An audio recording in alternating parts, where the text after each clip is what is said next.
नमस्ते, आप सुन रहे हैं प्रेम अनमोल होता है वाणी। मैं हूं आपकी होस्ट वाणी।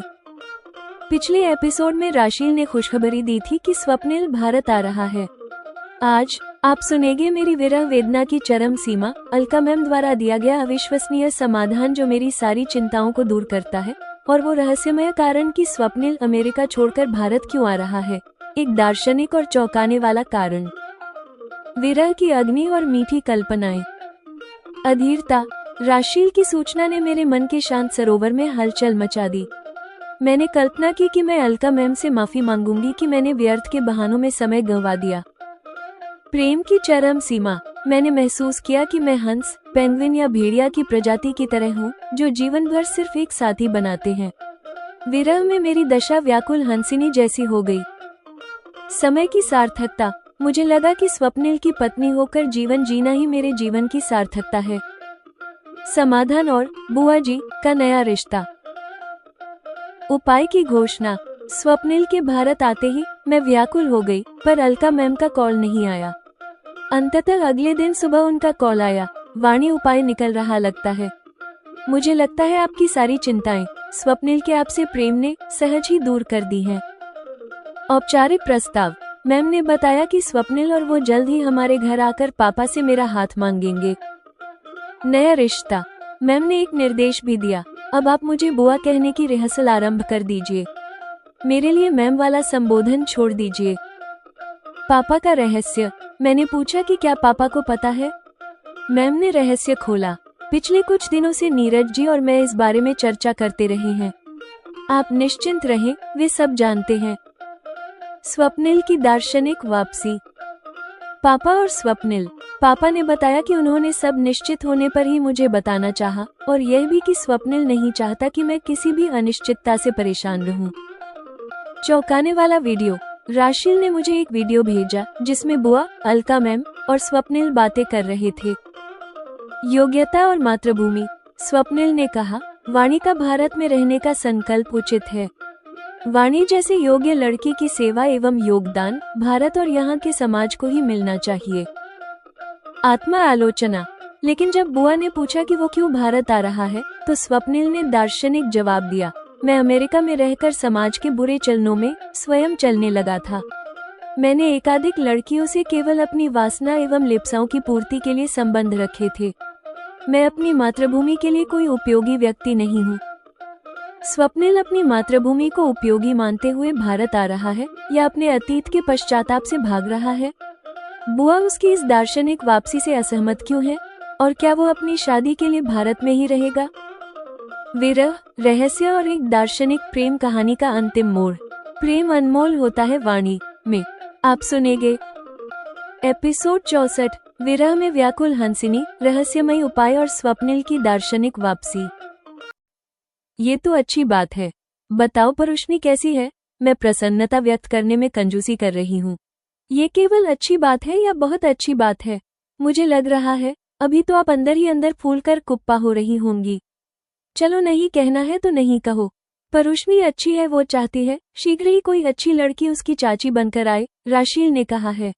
कोई अच्छी लड़की। मैंने राशील के वो शब्द दोहराए हैं जो मुझे चिढ़ा रहे हैं। अभी वो छोटी है ना, वो आपके या स्वप्निल के मन की कहाँ समझ पाती है। कहते हुए राशील हंस रही है। उसने कैमरा स्विच करके क्रिब में खेल रही परुष्णी को दिखाया है। यह वार्तालाप संक्षिप्त ही रहा है। राशील ने परुष्णी को दूध पिलाना है बताते हुए कॉल काट दिया है। राशील की दी गई यह सूचना मेरे मन के शांत सरोवर में फेंके गए एक पत्थर की तरह प्रभाव डालने वाली सिद्ध हुई है। सरोवर के जल में उत्पन्न होती गोलाकार लहरों की तरह मेरे मन में विचारों और कल्पनाओं ने गोलाकार में विस्तार लेना शुरू कर दिया है। मैं सोच रही हूँ मैम मुझे एक बार फिर से तो स्वप्निल और मेरे विवाह के बारे में कहें। मैं उन्हें कह दूंगी, आप शीघ्र ये शुभ कार्य संपन्न करा दीजिए। वे पूछे, क्या आप स्वप्निल के साथ अमेरिका जाकर रह लोगी। मैं कह दूंगी, जी हाँ, स्वप्निल के साथ आप जहाँ कहें मैं वहाँ जाकर रह लूंगी। वे मुझसे पूछे, तो कि आप अमेरिका चली जाओगी तब आपके पापा कैसे रहेंगे। मैं कहूंगी, मुझे आप पर विश्वास है, आप उनके लिए समस्त सुविधाएं सुनिश्चित कर देंगी। वे अब तो पूछ कर देखें, क्या आप स्वप्निल से विवाह के लिए तैयार हैं। मैं 1000 बार कहूंगी, हाँ हाँ मैं तैयार हूँ, अभी इसी क्षण तैयार हूँ। फिर मैं उन्हें कुछ कहने नहीं दूंगी। मैं उन्हें बताऊंगी, मैम मेरा तन मन स्वप्निल के अस्तित्व में समा जाने को व्यग्र हो रहा है। हाँ कहने में मैंने देर कर दी है। मैंने व्यर्थ के बहानों में ये दिन ये माह व्यर्थ जाने दिए हैं। मैं अमेरिका में ही सीधी सादी नहीं बनी रहती तो स्वप्निल को सुख प्रदान करते हुए अभी स्वयं सुख के सरोवर में तैरने का आनंद ले रही होती। मैं कहती, मुझे लगता है स्वप्निल और मेरा साथ इस जन्म का नहीं, अनेकों जन्म से रहा है और आगे भी हर जन्म में रहने वाला है। मैं उनसे प्रार्थना करती, मैम आप स्वप्निल को आज ही बुलाओ। मेरी दशा विरह में व्याकुल हंसिनी के जैसे हुई है। मुझे लग रहा है मैं प्राणियों में हंस, पेंगुइन या भेड़िया की प्रजाति के तरह की मनुष्य हूँ। ये प्राणी जीवन भर सिर्फ एक साथी बनाते हैं। ये उसके लिए ही समर्पित और निष्ठावान होते हैं। मैं अत्यंत उदास हुई हूँ। मैं चाहती हूँ मुझे बाज की तरह पंख मिल जाए, मैं तेज गति से उड़कर स्वप्निल के पास पहुँच जाऊँ। मैं स्वप्निल के पास यथार्थ में तो नहीं पहुँची हूँ, किंतु मैं निद्राधीन हो गई हूँ और तब मेरे स्वप्न में स्वप्निल मेरे साथ आ गया है। मेरी ऐसी दशा आज के पहले कभी नहीं हुई है। अगले दिन मैं बहुत सीमा तक संयत हो गई हूँ। पिछली रात मेरी अनुभव की गई विरह वेदना के स्मरण पर मैं हंस भी रही हूँ और प्रसन्न भी हूँ। वो किसी के प्रति प्रेम की चरम स्थिति है। मेरे मन पर केवल स्वप्निल का प्रभाव है। निश्चित ही स्वप्निल के भारत आने पर हमारा मिलना संभव होगा। यही नहीं, इससे ही हमारे विवाह तय होना संभव हो सकेगा। अब मैं अधीरता से स्वप्निल के आने की प्रतीक्षा करने लगी हूँ। स्कूल एवं परिवार के मेरे दायित्व पूरे करते हुए मेरे दिन व्यतीत हो रहे हैं। रात नींद आने के पूर्व एकांत में बिस्तर पर मुझे सोचने का समय मिलता है। स्वप्निल के साथ नहीं होकर इस तरह दिन बिता देना अपने समय को व्यर्थ गंवा देना ही तो है। मैं हर रात सोचती और व्यथित रहती हूँ। मुझे लगता स्वप्निल की पत्नी होकर जीवन जीना ही मेरे जीवन की सार्थकता सदुपयोगिता है। अपने दायित्व का निर्वाह करना भी तो मेरा ही स्वभाव है। स्वप्निल भारत आ गया है, यह मुझे स्वप्निल ने भारत की भूमि पर कदम रखते ही बताया है। मैं और बात करना चाहती हूँ। स्वप्निल ने एयरपोर्ट पर औपचारिकताएं पूर्ण करना है, ये हंसकर कहा है और वार्तालाप संक्षिप्त ही रखा है। अलका मैम ने स्वप्निल को रिसीव करने कार भेजी होगी। मैम ने मुझसे कहा होता तो मैं भी एयरपोर्ट चली जाती, सोचकर मैं व्याकुल हो रही हूँ। मैम मुझे डिनर पर आने के लिए कहेंगी, मैं प्रतीक्षा करती रह गई हूँ। मैम का कॉल नहीं आया है। स्वप्निल का पास होकर भी मिल नहीं पाने से मुझे एक और दिन व्यर्थ बीत गया लगा है। मेरा वश नहीं चला है। वास्तव में सब कुछ वैसे ही होता है जैसे उसे होना होता है। सोच समझकर करते हुए हमारे सोचे ढंग से कुछ बातों का हो जाना संयोग होता है। अगर हम सोचे कि हमारे करने से कुछ हुआ है तो यह मात्र हमारा भ्रम होता है। अंततः अगले दिन सुबह अलका मैम का कॉल आया है। वाणी उपाय निकल रहा लगता है। मुझे लगता है आपकी सारी चिंताएं स्वप्निल के आपसे प्रेम ने सहज ही दूर कर दी हैं। अब आपके स्वप्निल के विवाह से आपके लिए कोई समस्या खड़ी नहीं होने वाली है, अलका मैम ने बताया है।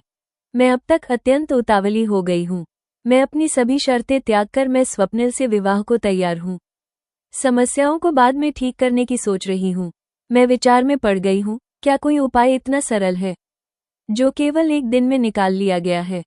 मेम क्या उपाय निकाला गया है? मैं प्रसन्न होने के साथ ही जानने की अति जिज्ञासु भी हुई हूँ। आपको सब बताया जाएगा, आप निश्चिंत रहो। 1-2 दिन में स्वप्निल और मैं, नीरज जी तथा आपसे मिलने आपके घर आएंगे। हम अपनी संस्कृति अनुसार नीरज जी से आपका हाथ स्वप्निल के लिए मांगेंगे। और हाँ, अब आप मुझे बुआ कहने की रिहर्सल आरंभ कर दीजिए।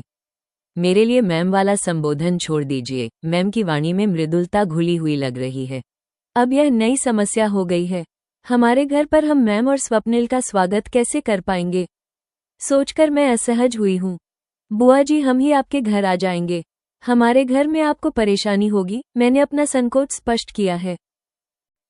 स्वप्निल की बातों से मुझे ज्ञात हुआ है, उसके लिए आपकी सच्चाई और सादगी का महत्व सर्वोपरि है। अर्थात उसके लिए आपके उस घर का भी महत्व है जिसमें आप जैसी लड़की का लालन पालन हुआ है। फिर भी आप अगर चाहती हैं तो आपकी इच्छा सर्वोपरि रखते हुए हम ये शुभ कार्य हमारे घर में कर लेंगे। और हाँ वाणी बेटी, आपके मुंह बुआ सुनना मुझे बहुत अच्छा लग रहा है। मैम का स्वर प्रसन्नता से परिपूर्ण है। क्या मैं इस बारे में पापा को भी बता दूं, जिससे वे भी मानसिक रूप से तैयार हो सके? मैंने प्रश्न किया है। पिछले कुछ दिनों से नीरज जी और मैं इस बारे में चर्चा करते रहे हैं। आप निश्चिंत रहें, वे सब जानते हैं। मैम ने रहस्य खोला है।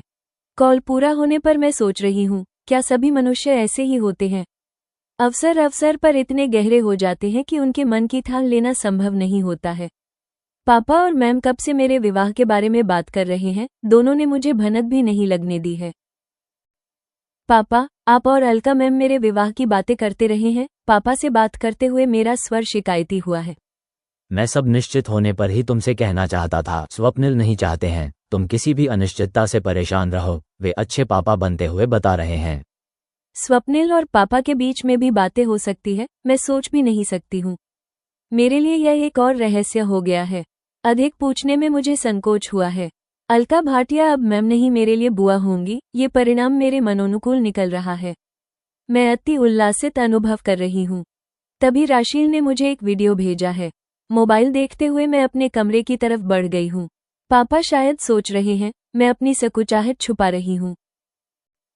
मैंने वीडियो देखा है, उसमें मैम और स्वप्निल बातें करते हुए दिखाई दे रहे हैं। वाणी का भारत में रहने का संकल्प उचित है। मैं सोचता हूँ वास्तव में वाणी जैसे योग्य लड़की की सेवा एवं योगदान भारत और यहाँ के समाज को ही मिलना चाहिए। यही उसकी मातृभूमि है, स्वप्निल ने दार्शनिक की तरह कहा है। यही तर्क क्या आप पर लागू नहीं होता है? आपकी मातृभूमि जब अमेरिका है तो आप क्यों भारत आ जाना चाहते हैं? बुआ ने उससे पूछा है। वाणी अपने जीवन मूल्यों के माध्यम से अपने शिष्यों और समाज को उत्कृष्ट संदेश दे रही है, जबकि मेरी बात और है। मैं अमेरिका में रहकर समाज के बुरे चलनों में स्वयं चलने लगा था। मैंने एकाधिक लड़कियों से केवल अपनी वासना एवं लिप्साओं की पूर्ति के लिए संबंध रखे थे। मैं कोई उत्कृष्ट संदेश अपने समाज को नहीं दे पाया हूँ, इसलिए मैं अपनी मातृभूमि के लिए कोई उपयोगी व्यक्ति नहीं हूँ, स्वप्निल ने उत्तर दिया है। सुबह का भूला शाम को घर आ जाए तो उसे भूला नहीं कहते हैं। आपने अपनी भूल सुधार की है। अब तो आप एक अच्छे लड़के बन गए हैं। अब तो आपको अपने देश अमेरिका में ही रहना चाहिए, बुआ असहमत होकर बोल रही हैं। जेमिनाई की समालोचना, रचनात्मक मार्गदर्शन और प्रस्तुति निर्देश। प्रिय श्रोताओं, एपिसोड 64 एक भावनात्मक भूचाल है। वाणी की कल्पना और वास्तविकता के बीच का अंतर इस एपिसोड को रोमांचक बनाता है। स्वप्निल के रहस्योद्घाटन ने कहानी की दिशा को पूरी तरह से बदल दिया है, जिससे आगे आने वाली घटनाएं और भी जटिल और मनोरंजक हो गई हैं। वाणी का काल्पनिक संसार। विरह वेदना। वाणी की काल्पनिक दुनिया और वास्तविक व्याकुलता का चित्रण अद्भुत है। उसका खुद को हंस या पेंगुइन जैसी प्रजाति से जोड़ना, जो जीवन भर एक ही साथी को चुनती है, उसके गहरे प्रेम और निष्ठा को दर्शाता है। उसकी अति व्याकुलता, खुद को थप्पड़ मारना, हास्यास्पद होते हुए भी उसके प्रेम की तीव्रता को व्यक्त करती है। रहस्यों का प्रकटीकरण। पापा और बुआ की योजना। अलका मैम का वाणी को बुआ कहकर संबोधित करने का परामर्श और यह रहस्योद्घाटन कि पापा और बुआ इस बारे में पहले से ही बात कर रहे हैं, कहानी में एक गहराई जोड़ता है। ये दिखाता है कि परिवार का स्नेह कितना गहरा है और वे वाणी को चिंता से दूर रखने के लिए पर्दे के पीछे काम कर रहे हैं। स्वप्निल का चौंकाने वाला रहस्योद्घाटन। चरित्र का नया आयाम। स्वप्निल का ये स्वीकार करना कि वो अमेरिका में वासना और लिप्सा में लिप्त है, उसके चरित्र को पूरी तरह से नया आयाम देता है।